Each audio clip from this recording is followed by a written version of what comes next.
성경 말씀은 출애굽기 13장 17절에서 22절까지의 말씀입니다. 바로가 백성을 보낸 후에 블레셋 사람의 땅의 길은 가까울지라도 하나님이 그들을 그 길로 인도하지 아니하셨으니 이는 하나님이 말씀하시기를 이 백성이 전쟁을 하게 되면 마음이 돌이켜 애굽으로 돌아갈까 하셨습니다.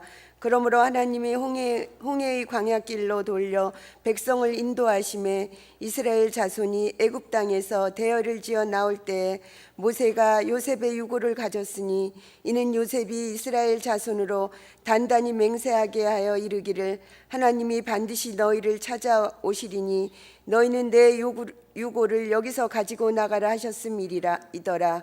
그들이 숫곳을 떠나서 광야 끝 에담에 장막을 치니 여호와께서 그들 앞에서 가시며 낮에는 구름 기둥으로 그들의 길을 인도하시고 밤에는 불 기둥으로 그들에게 비추사 낮이나 밤이나 진행하게 하시니 낮에는 구름 기둥 밤에는 불 기둥이 백성 앞에서 떠나지 아니하니라. 아멘. 작년 눈이 오고 날씨가 추워서 빙판 길이 되었을 때였습니다.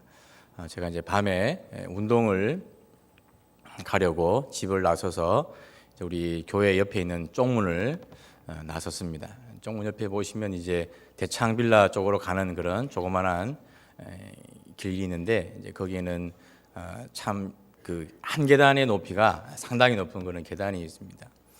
제가 이제 무심코 발을 디뎠습니다. 그런데 얼음이 있어서 쑥 미끄러진 거예요. 근데 소리를 쳐야 되는데 그런 소리가 나올 겨를도 없이 그냥 쿵쿵쿵쿵 6계단을 제가 엉덩방아를 찧어서 내려갔습니다.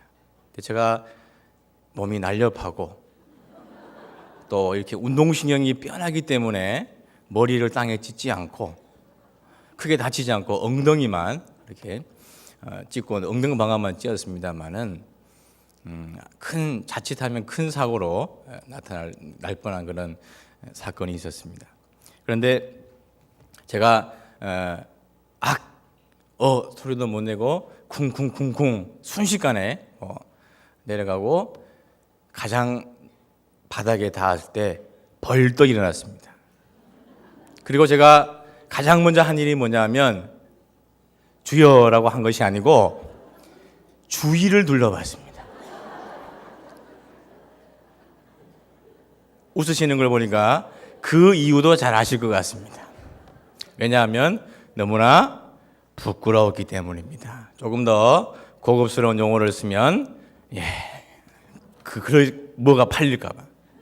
근데 아시다시피 그 길은 사람이 다니지 않는 길입니다. 거의 기껏 해봐야 우리 교회 사택에 다니는 사람들이나 아니면 거기 한 집 계란 파시는 그 집사님 그 한 집이 있기 때문에 이제 그분만 다니지 사람이 다니는 길이 아님에도 제가 쿵쿵쿵쿵 하고 벌떡 일어나서 가장 먼저 한 일이 뭐냐면 누가 나를 보지 않았을까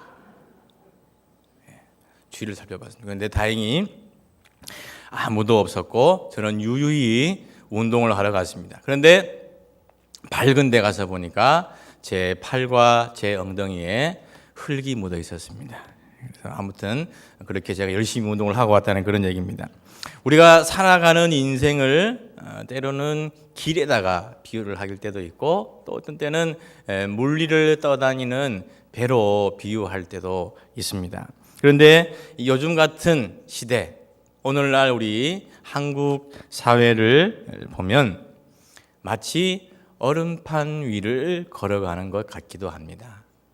사회적인 또 경제적인 그리고 군사 안보적인 그런 문제 또 청년들 같은 경우에는 실업, 취업난, 진로 이런 여러 가지 문제들을 안고 있는 오늘날 우리 한국 사회를 살아가는 우리들 또는 우리 다음 세대들을 보면 마치 정말 얼음판을 걸어가는 것처럼 언제 그 한순간 미끄러져서 넘어질지 모르는 그런 아주 그런 힘겹고 어려운 시대를 살아가는 것 같습니다. 특별히 우리 다음 세대 같은 경우에는 어떻게 정말 그들에게 주어질 앞으로의 인생을 살아가야 할지 또 우려가 되는 그런 마음도 있습니다.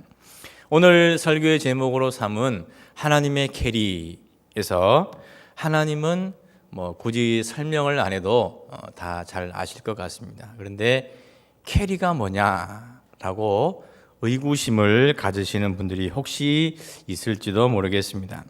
뭐 캐리하다 또는 캐리한다라는 것은 요즘 우리 아이들이 쓰는 용어입니다. 이 용어는 원래 게임에서 사용하는 그런 용어인데요. 뭐 스마트폰을 가지고 이제 젊은이들이 게임을 많이 하는데 뭐 물론 개인적으로 개인이 하는 그런 뭐 게임도 있습니다만은 팀을 엮어서 팀을 짜서 이렇게 이제 팀으로 같이 상대 팀과 플레이를 하는 그런 게임들이 많이 있습니다. 그 중에서 아이템이나 또 업그레이드의 그 단계가 상당히 높아가지고 그 팀 플레이를 하는 데 있어서 상대방과의 그런 그 전쟁에서 승리로 이끄는 그런 견인차 역할을 하는 사람, 리드하는 사람을 가리켜서 캐리라 그렇게 얘기를 합니다. 그러니까 이제 뭐 영어로 말하면 캐리가 뭐 끌다, 이끌다 이제 그런 의미가 있는 것처럼 거기에서 차용이 돼서 아마도 이제 그런 용어들을 만들어서 사용할 수 있는 것 같은데요. 우리 아이들이 이제 그렇게 캐리한다 그러면 뭐 이끈다, 리드한다 이제 이런 식으로 이렇게 이해를 할 겁니다. 그런데 이제 우리 어른분들 같은 경우 이제 그런 용어들을 잘 모르시기 때문에 제가 설명을 드렸고요. 좀 우리가 이해하기 쉽게 바꾸어서 하면 인도한다 또는 뭐 이끈다 또는 리드한다 이런 식으로 여러분들이 이해를 하시면 캐리의 그런 의미를 잘 이해하시는 것이라 그렇게 보면 되겠습니다. 오늘의 본문은 바로가 이스라엘 백성들을 마침내 애굽에서 보내는 것으로 그렇게 시작을 하고 있습니다. 바로가 이스라엘 백성들을 애굽에서 내보내기 전에 모세와 기나긴 싸움을 했습니다. 모세는 하나님의 명령을 따라서 우리는 애굽을 떠나야 된다고 하는 반면에 바로 같은 경우에는 수백만 명의 그런 노예들, 뭐 애굽의 그런 노예들을 내보내는 것이 여러 가지 경제적으로 또 군사적으로 큰 손실이 있었기 때문에 못 내보낸다. 그래가지고 뭐 첫 번째 피해 재앙에서부터 마지막 장자의 죽음에 이르는 그런 재앙까지 무려 10가지의 재앙이 애굽에 내리는 그 기나긴 그런 싸움이 있었고 마침내 애굽의 바로의 장자부터 가축의 첫 새끼까지 다 죽음을 맞이하게 되는 10번째 그 재앙이 있은 후에 이제 바로는 비로소 이스라엘 백성들을 애굽에서 내보내게 되었습니다. 오늘의 본문 17절 말씀을 보면 바로가 백성을 보낸 후에 블레셋 사람의 땅의 길은 가까울지라도 하나님이 그들을 그 길로 인도하지 아니하셨으니 이는 하나님이 말씀하시기를 이 백성이 전쟁을 하게 되면 마음을 돌이켜 애굽으로 돌아갈까 하셨습니다. 하나님이 이스라엘 백성들을 애굽에서 나오게 하신 이유는 뭐냐면 젖과 꿀이 흐르는 가나안 땅으로 인도하고 들이시기 위함이었습니다. 아브라함과 이삭, 야곱 그리고 요셉에게 하나님이 언약을 주셨고 그 언약, 그 약속을 지키시기 위해서 하나님은 이스라엘 백성들을 애굽에서 끌어내셨습니다. 그런데 이 17절의 말씀을 보면 조금은 이해가 가지 않는 그런 부분이 있습니다. 뭐냐면 블레셋 사람의 땅의 길은 가까울지라도 즉 하나님이 목적했던 바 이스라엘 백성들을 애굽에서 끌어내셨던 그 원래의 목적대로라면 그 젖과 꿀이 흐르는 가나안 땅으로 들어가는 길 중에서 가까운 길, 지름길이 있었다는 거예요. 그 당시 애굽에서 가나안으로 들어갈 수 있는 루트는 총 정신 루트는 3가지가 있었습니다. 첫 번째가 이제 오늘 이 본문 17절에 나오는 블레셋 사람의 땅의 길을 통하는 겁니다. 이 길은 애굽에서 이스라엘로 가나안 땅으로 갈 수 있는 가장 가까운 길입니다. 보통 이렇게 전차를 타거나 아니면 장정들이 걸어서 가면 4일 내지 5일이면 애굽에서 가나안에 당도할 수 있는 그런 길이었습니다. 이 길을 바닷길, 라틴어로 비아 마리스라고 이렇게 통칭합니다. 이건 뭐냐면 지중해 바다를 끼고 있는 그 길이기 때문에 바닷길이라 그렇게 불렀습니다. 이 길이 통과하는 그 지역은 주로 평야지대고 해안에 있던 그런 저지대이기 때문에 길이 좋았습니다. 그리고 길이 넓었습니다. 바닷길은 애국과 이스라엘 북쪽의 소아시아의 상업 도시들과의 그런 무역, 상업을 하는 중요한 그런 상업의 통로로 사용되는 길이기도 했습니다. 또 길이 평탄했기 때문에 이스라엘과 애굽을 넘나드는 그 속에서 전쟁을 많이 치르는 길이기도 했습니다. 즉 애굽에 그 바로가 있었고 또 이스라엘 북쪽에 주로 이제 신흥 제국들이만 일어났죠. 뭐 대표적인 제국이 헬라 제국, 아수르 제국, 뭐 바벨론 제국인데 이제 그런 신흥 제국이 이스라엘 북쪽에서 일어나면 항상 그 당시 그 지중해를 제패하고 있던 애국과 전쟁을 했습니다. 근데 이제 그 전쟁을 하는 주요한 그 전쟁의 통로가 뭐냐면 이 바닷길이었습니다. 그래서 거기는 전차가 지나다니고 말이 지나다니고 그만큼 길이 평탄하고 넓었기 때문에 항상 그 길은 전쟁을 하는 길이었습니다. 그 길목에 있었던 가장 유명한 도시가 바로 남유다에서 가장 선한 왕이었던 요시야가 전사했던 무기또라는 그런 지역입니다. 아무튼 가장 빠르고 편한 길이지만 이제 이곳에는 또 다른 위험이 있습니다. 왜냐하면 애굽의 국경 수비대가 그 길목을 지키고 있었기 때문에 비록 애굽을 탈출했지만 그 국경 수비대로부터 공격을 당할 수 있는 위험이 있었고 애굽을 떠난들 바로 이제 누구를 만나냐면 가장 호전적이었던 블레셋 사람들을 만나기 때문에 그 길을 가게 되면 시간적으로는 상당히 단축을 할 수 있습니다만은 전쟁을 불사해야 하는 그런 어려움이 있다는 거예요. 두 번째로 애굽에서 가나안으로 갈 수 있는 루트는 이스라엘 남쪽에 위치한 보통 이제 우리가 유다 광야라 그러죠. 그 네게부 지역을 통과해서 브엘세바, 헤브론, 예루살렘, 베델, 세겜 이렇게 올라가는 길이 있습니다. 보통 이 길을 산지길이라 그렇게 부릅니다. 왜냐하면 여기에 속한 도시들이 대부분 해발 고도가 700m 이상이 되는 그런 고도에 자리를 잡고 있었기 때문에 이제 그 산지를 통해서 가는 길이라 해서 산지길이라 그렇게 부릅니다. 이스라엘의 중요한 도시가 다 여기에 있죠. 뭐 브엘세바, 헤브론, 예루살렘, 그리고 베델, 세겜. 왜냐하면 이제 이스라엘 같은 경우에는 뭐 남쪽에는 애굽, 또 북쪽에는 항상 신흥 제국이 일어났기 때문에 이제 이 두 제국이 충돌할 때 이스라엘이 항상 그 길목에 있는 거예요. 그러니까 뭐 우리나라 같은 경우에도 중국이랑 일본이 싸우면 자기 나라 땅에서 싸우는 게 아니고 우리나라 땅에서 싸우는 것처럼 항상 이스라엘이 그 제국의 전장터가 되는 경우가 많았기 때문에 이제 이스라엘의 중요한 도시가 그 바닷길, 중요한 전쟁의 통로였던 그 길목에서 조금은 떨어져 있는 산 쪽에 올라가 있는 그 도시들이 이스라엘의 중요한 도시가 되었다는 거죠. 그리고 마지막으로 하나의 길은 애굽에서 시내 광야를 가로질러 가지고 에시온 게벨에까지 가서 거기에서부터 이제 바로 직선으로 모압 평지를 지나 가지고 이제 바로 직선으로 올라가는 그런 루트가 있었습니다. 그 길을 통상적으로 뭐라고 부르냐면 왕의 대로, 킹스웨이라 그렇게 불렀습니다. 이 길은 뭐 다른 두 길에 비하면 가장 멀리 돌아가야 하는 그런 불편함이 있었습니다만은 바닷길보다는 전쟁의 위험이 적었고 또 산지길보다는 길이 훨씬 평탄했습니다. 그런데 하나님은 이렇게 세 가지 애굽에서 가나안으로 들어갈 수 있는 정식 이 세 가지 루트 중에서 그 어떤 길도 택하지 않으셨습니다. 물론 이제 이 세 번째 나왔던 이 왕의 대로가 40년 광야 생활을 다 마치고 이제 이스라엘 백성들이 모압 평지에 진을 칠 때 이제 그때 아모리 왕 시혼, 바산 왕 옥을 죽이고 점점 북상하는 그 길이 이제 왕의 대로편에 있었기 때문에 마지막 말미에는 물론 그 왕의 대로를 조금을 이용을 했습니다만은 이 출애굽을 했을 이 초기에는 하나님이 이스라엘 백성들을 그곳으로 인도하지 않았다는 거예요.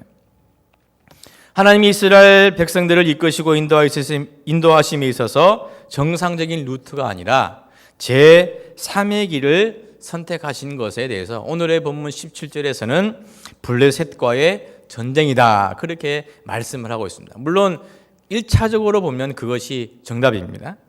고대 사회에서 이 전쟁은 신성한 것으로 여겨졌기 때문에 노예는 전쟁을 할 수가 없었습니다. 그래서 이스라엘 백성들이 애굽에서 무려 400년이나 되는 기나긴 그 시간 동안 노예 생활을 했기 때문에 이 사람들은 뭐 칼을 잡는 법, 쓰는 법, 창을 쓰는 법 이런 걸 전혀 모르는 거예요.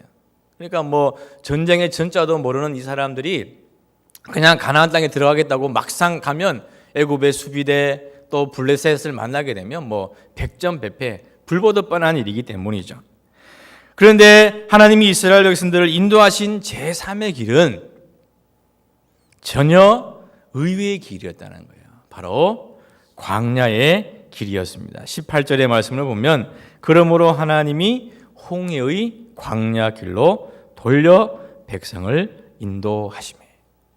하나님이 선택하신 길, 뭐 하나님이 이런 이유 때문에 가장 빠른 길을 차치하고 뭐 다른 길도 있습니다만은 다 차치하고 하나님이 인도하신 대로 그렇게 캐리를 하셨는데 그 캐리하신 그 길이 무슨 길이냐 하면 광야의 길이었다는 거죠. 우리가 읽지는 않았지만 출애굽기 13장을 넘어 14장에 가게 되면 그 하나님이 인도하신 그 광야의 길 막바지에는 건널 수 없는 홍해 바다가 있게 됩니다. 그리고 애굽의 바로 왕이 처음에는 순순히 이스라엘 백성들을 보내주었지만 다시 마음을 고쳐먹은 거죠. 안 되겠다. 우리 국가적으로 봤을 때 너무나 큰 손해다. 그래서 애굽의 바로가 병거를 갖추고 이스라엘 백성들을 추격하기 시작했습니다. 진퇴양난이죠.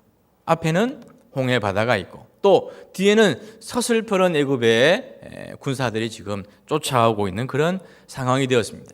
출애굽기 14장 3절 말씀에 그런 이스라엘 백성들의 정황을 잘 묘사하고 있는데요. 출애굽기 14장 3절의 말씀을 보면 바로가 이스라엘 자손에 대하여 말하기를 그들이 그 땅에서 멀리 떠나 광야에 갇힌 바 되었다. 이스라엘 백성들은 정말 갇힌 거예요. 어느 곳으로 가든 출구가 없는 그런 지경에 이르게 된 것이죠. 그런데 이렇게 이스라엘 백성들을 그곳으로 인도하신 분, 이끄신 분이 누구냐?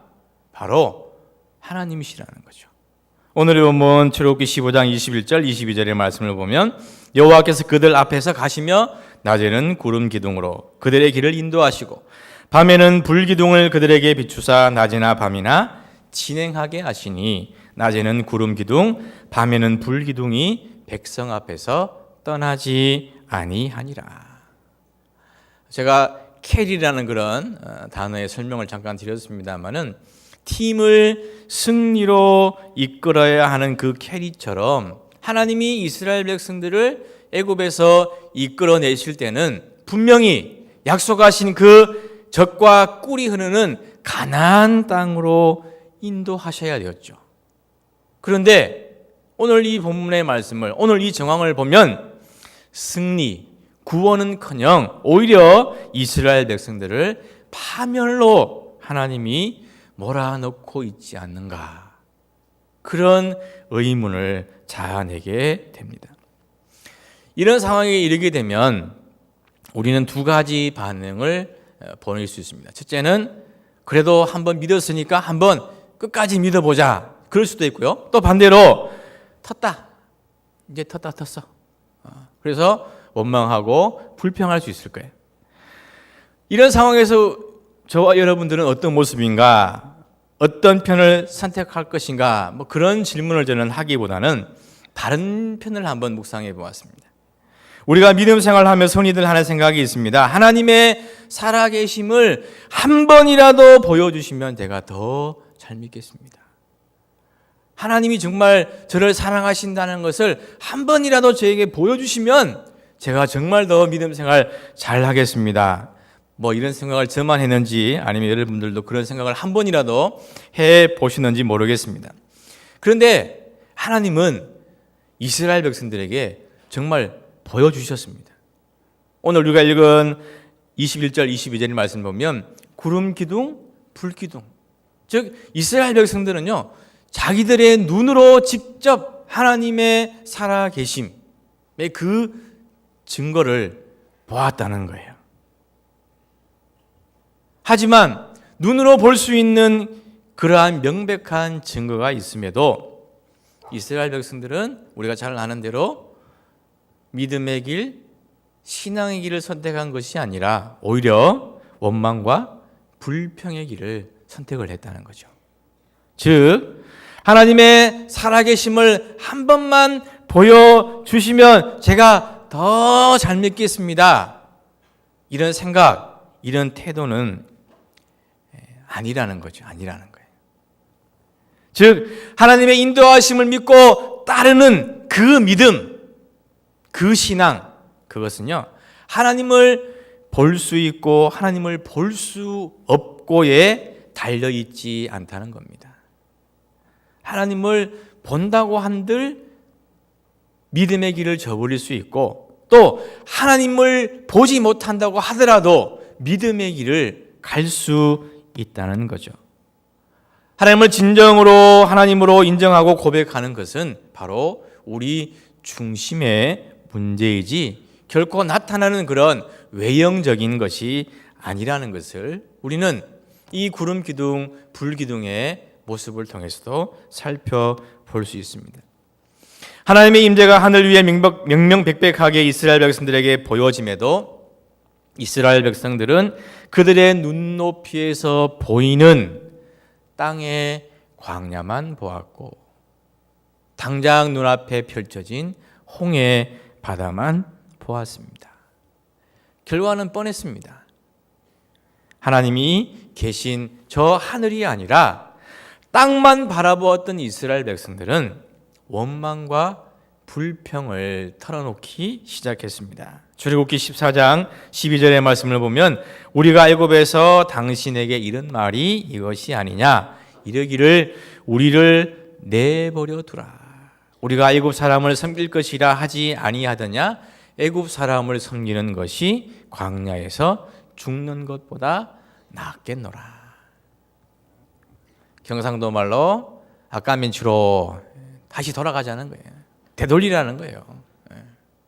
여기서 우리가 차라리 죽느니 광야에서 죽으면 뭐 비석도 없고 이름 없이 죽어야 되는데 아까면치로 애굽에 종살이 하는 게 더 낫다는 것이 지금 홍해 바다를 앞두고 또 쫓아오는 애굽의 군대를 뒤에 두고 광야의 길로 인도하신 그 하나님을 향하여 던진 이스라엘 백성들의 원망이요 불평이었다는 겁니다.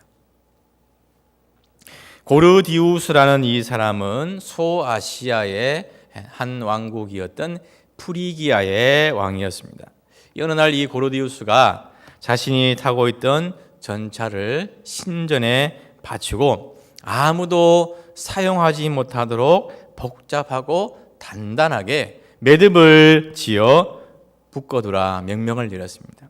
그래서 그것을 고르디우스의 매듭이라 그렇게 불렀습니다.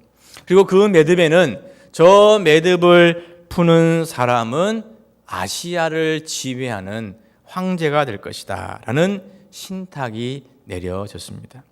그렇기 때문에 이제 그 매듭을 풀기 위해서 여기저기에서 힘 깨나 쓰는 사람들이 왔습니다. 아무리 힘을 가지고 그 매듭을 풀어보았지만 풀리지 않는 거예요.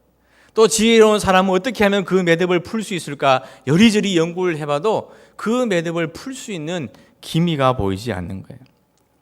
어느 날 알렉산더 대왕이 그곳을 지나가게 되었습니다. 단단하게 묶인 그 매듭을 보자 알렉산더 대왕은 단검을 꺼내서 단칼에 그 매듭을 싹둑 잘라버렸습니다. 그리고 그 전차를 풀었습니다.